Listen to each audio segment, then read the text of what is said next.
ये गीता उपदेश वो परम सत्य हैं जिसे अपनाकर हर व्यक्ति दुख क्लेश मुक्त होकर सफल सुखद जीवन जी सकता है।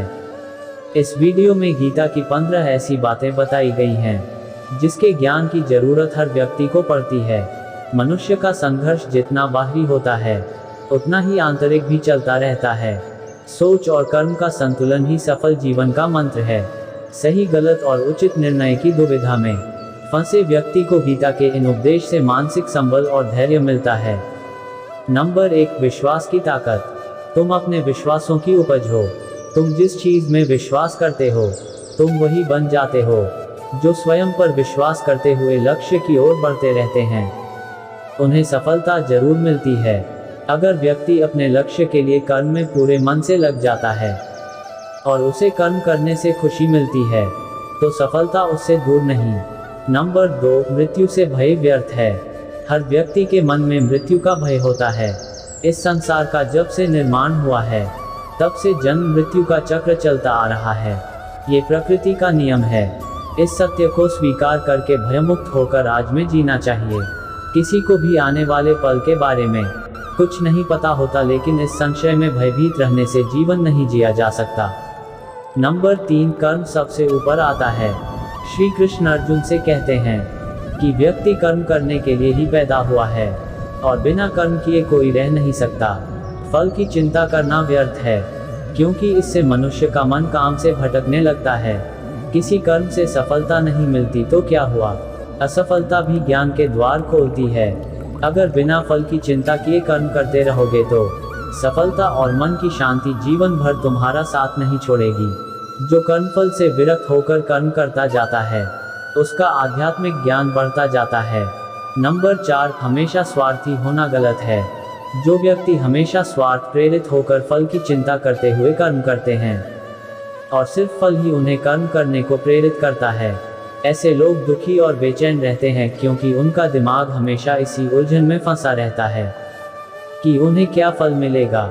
स्वार्थी व्यक्ति सुखी नहीं रह पाता और ऐसे व्यक्ति से कोई भी संबंध नहीं बनाना चाहता। इसलिए स्वार्थ से ऊपर उठें और दूसरों का हित भी सोचें। नंबर 5, क्रोध से सबका नुकसान होता है। क्रोध या गुस्सा करना व्यक्ति के दिमाग में उथल पुथल पैदा कर देता है। आवेश में विवेकहीन होकर कई बार व्यक्ति अपना ही नुकसान कर बैठता है या फिर अपनी ही मानसिक शांति को भंग करके खुद को कष्ट देता है। क्रोध की अग्नि में बुद्धि और तर्क नष्ट हो जाते हैं और व्यक्ति बिना विचार किए बस अपने हम ईगो की तुष्टि करने वाले काम करता है।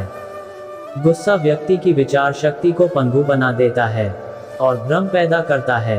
नंबर 6, मन पर कंट्रोल जरूरी क्यों है। मन का स्वभाव है कि ये आसानी से भटक जाता है। अगर जीवन को सफलता की दिशा में ले जाना है तो मन को काबू करना बहुत जरूरी है। श्री कृष्ण कहते हैं कि बार बार प्रयास करने से धीरे धीरे चंचल मन को वश में किया जा सकता है। मन को वश में करने से दिमाग की शक्ति केंद्रित होती है जिससे कार्यों में सफलता मिलने लगती है। अगर मन को वश में नहीं करोगे तो ये आपका सबसे बड़ा शत्रु बन जाता है। नंबर 7, भगवानों में कोई छोटा बड़ा नहीं। इस संसार में ईश्वर कई रूपों में जाना जाता है।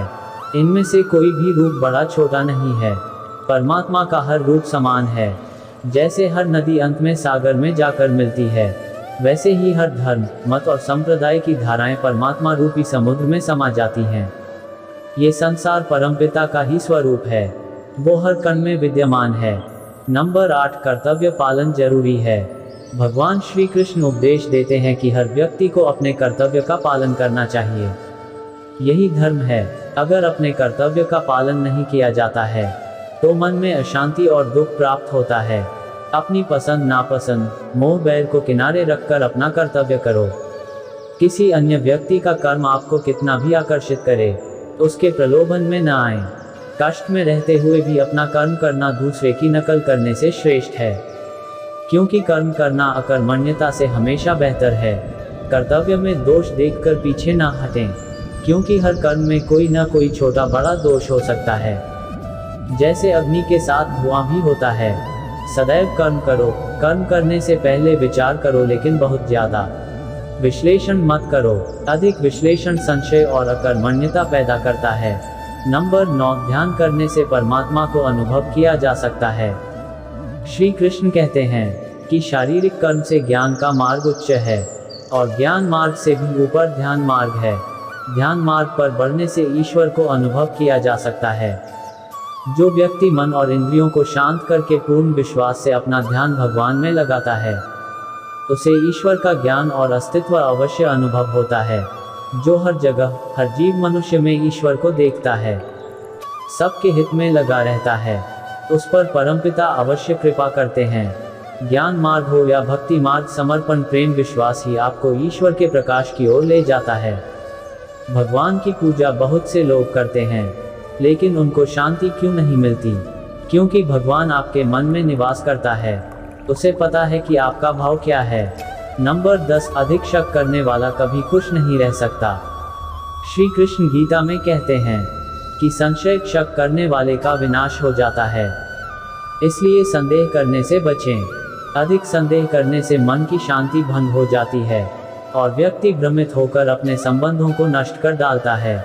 जिसे शक करने की आदत पड़ जाती है, उसे इस लोक या परलोक में भी शांति नहीं मिलती। सत्य की खोज ठीक है, लेकिन बिना सच जाने कल्पनावश होकर संदेह करने का अंत दुख क्लेश पश्चाताप के रूप में होता है। नंबर 11, अति करने से बचें। जीवन में संतुलन बहुत जरूरी है। किसी भी चीज की अति करना अच्छा नहीं है। जैसे सुख आने पर प्रश्न करना और दुख आने पर निराशा में डूबे रहना दोनों ही गलत है। असंतुलन जीवन की गति और दिशा को बाधित करता है, जिससे अनावश्यक कष्ट और दुखों का जन्म होता है। जिसके मन, विचार और कर्म में संतुलन है, उसे ज्ञान मिल जाता है और ज्ञान से ही सदा के लिए शांति, संतुष्टि मिलती है। नंबर 12, सही कर्म से ज्ञान और मुक्ति संभव है। गीता के उपदेशों में कर्मयोग का सिद्धांत कहता है कि संसार से विरक्त होना ही मुक्ति का उपाय नहीं है। संसार में रहकर एक गृहस्थ अपने कर्मों का पालन करते हुए कर्मफल से विरक्त होकर मुक्ति प्राप्त कर सकता है। सही विचार और उचित कर्म भी आसक्ति को खत्म करने में सक्षम है। अच्छे कर्म कभी व्यर्थ नहीं जाते, चाहे ये दुनिया हो या परलोक। नंबर 13, ज्ञान और कर्म एक हैं। एक अज्ञानी कर्म और ज्ञान को अलग अलग समझता है, लेकिन एक ज्ञानी जानता है कि दोनों एक ही हैं। लोग ज्ञान की बातें तो करते हैं, लेकिन उसका पालन नहीं करते। बिना पालन किए ज्ञान कोरा रह जाता है, ज्ञान का अनुभव नहीं होता। गीता कहती है कि ज्ञान पढ़ने की नहीं बल्कि अनुभव करने की वस्तु है, और अनुभव बिना कर्म किए नहीं मिलता। नंबर 14, इच्छा दुखों का मूल है।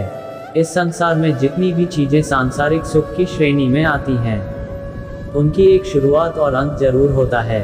इन सांसारिक सुखों का अंत दुख, कष्ट और दुर्गति के रूप में होता है। इच्छाओं का अंत नहीं है, एक पूरी होती है तो दूसरी नई इच्छा आ जाती है। हर इच्छा से प्रेरित होकर कर्म करना गलत है, क्योंकि ऐसे तो अनुचित कार्य भी होंगे। इच्छाओं से विचलित न हो, उन्हें एक विरक्त दर्शक बनकर देखो और वे चली जाएंगी। नंबर 15, भगवान ही सबसे बड़ा सहारा है। परमपिता ही एकमात्र हमारे आधार है और अपने हैं। इस संसार में कोई भी अकेला नहीं है। ईश्वर में विश्वास रखते हुए जो मनुष्य कर्म पथ पर बढ़ता जाता है, वो सदा शांति, सुख और मुक्ति पाता है।